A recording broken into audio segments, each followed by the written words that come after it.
Hola, somos el grupo 5 y vamos a hablar sobre el anfiteatro de Mérida y los mosaicos romanos. La civilización romana fue una de las más importantes e influyentes en la antigüedad.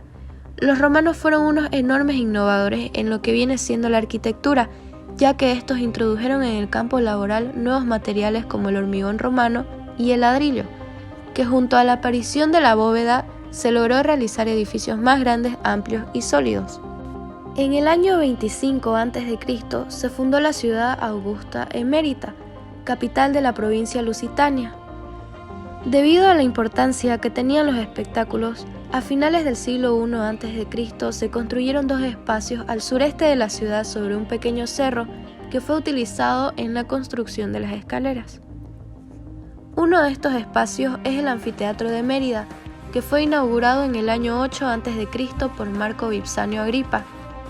Aquí se realizaban juegos que consistían en luchas entre gladiadores, animales o la combinación de ambas. Forma. Este presenta un esquema geométrico regular ovalado. Su eje mayor mide 126 metros y el menor 102 metros, dejando así una extensión de 64 por 41 metros en arena.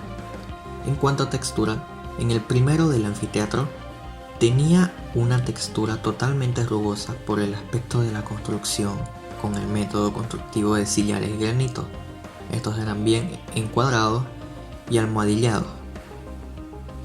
En el pórtico del ingreso tiene inscripciones alusivas hacia Agripa en el dintel de la portada de Parodoi.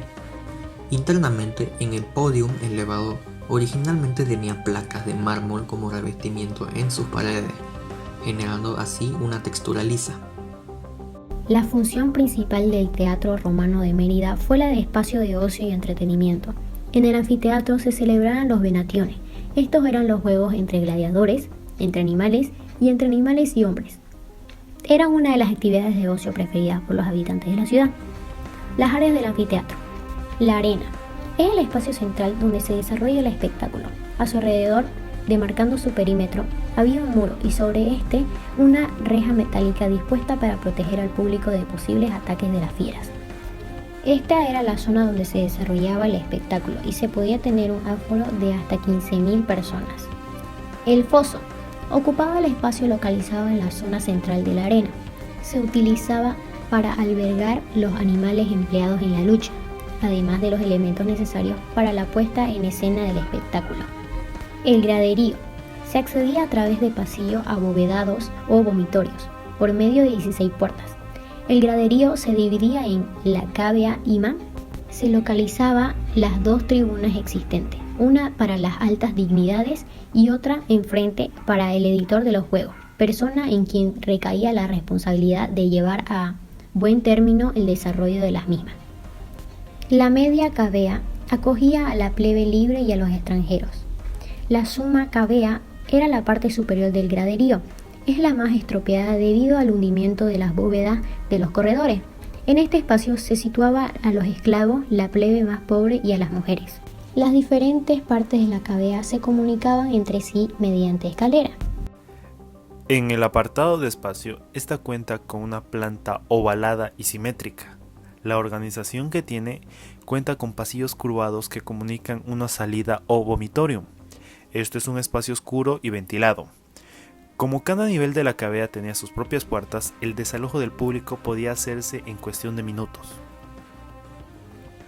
Para su tecnología, el anfiteatro de Mérida fue construido con nuevas técnicas arquitectónicas para la época, utilizando el sistema de adintelado y abovedado. Para los materiales fueron usados el ladrillo, el sillar y el hormigón. Para el hormigón utilizaron la cal como base de unión y cantos rodados o grava. Habitualmente los muros se revestían con placas de piedra o mármol para darle más vistosidad.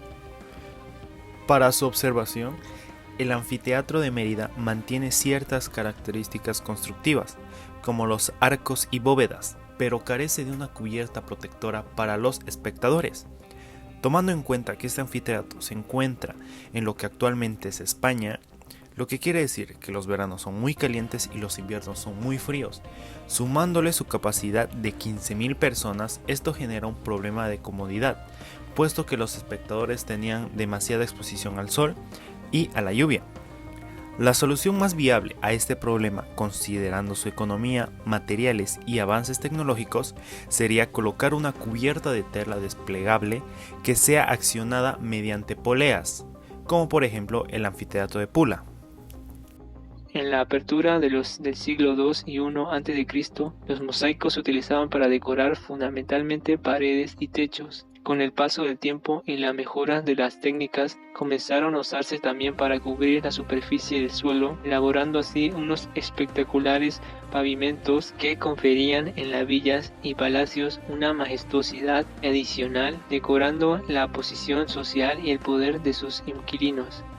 Con la llegada de la época imperial, el mosaico se popularizó y comenzó a utilizarse también en los templos, teatros, baños públicos e incluso en las tiendas. El mosaico es una representación artística decorativa elaborada con pequeñas piezas de diferentes materiales y colores, así como piedra o vidrio llamado tesela, para formar figuras y dibujos. Las teselas son pequeñas piezas de diversas geometrías, tanto regulares como irregulares, que se aplicaban en la elaboración decorativa de formas muy minuciosas para elaborar un mosaico. Opus verriculatum.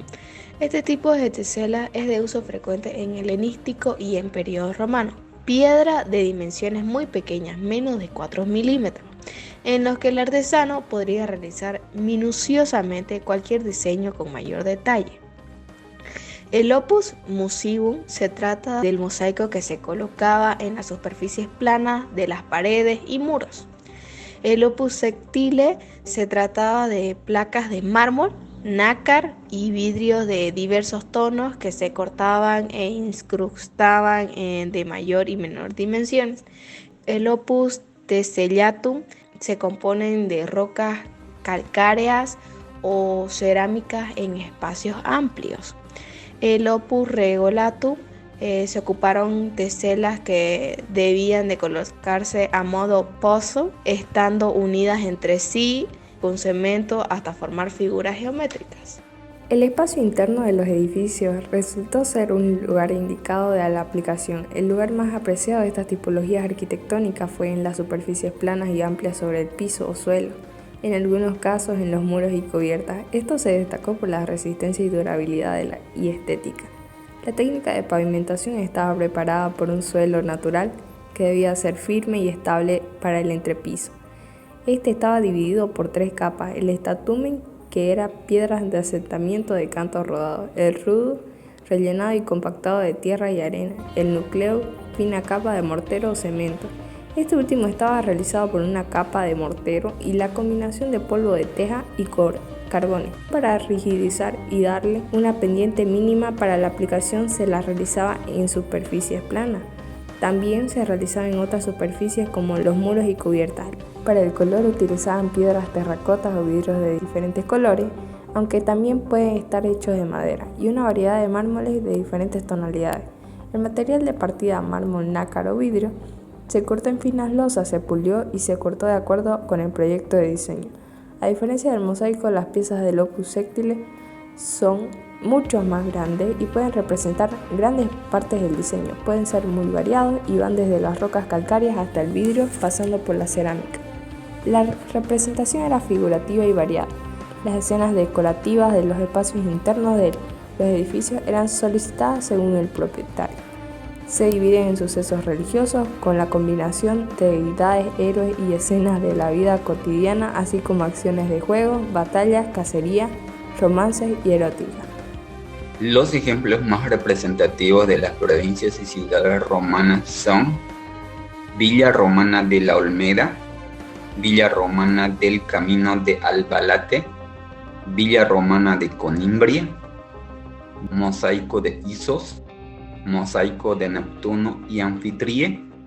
Roma predominó sobre las demás civilizaciones debido a la complejidad y técnicas que desarrollaron en su arquitectura y arte.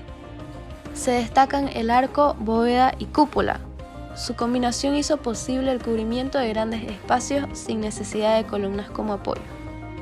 También predomina el mosaico como técnica representativa, realizado con teselas y de diversos colores. Comprender el proceso que tuvo el arte romano es crucial en nuestra carrera, ya que no solo conocemos novedosas técnicas que se utilizaron, sino que vemos la evolución e influencia que tuvo el arte hasta hoy en día.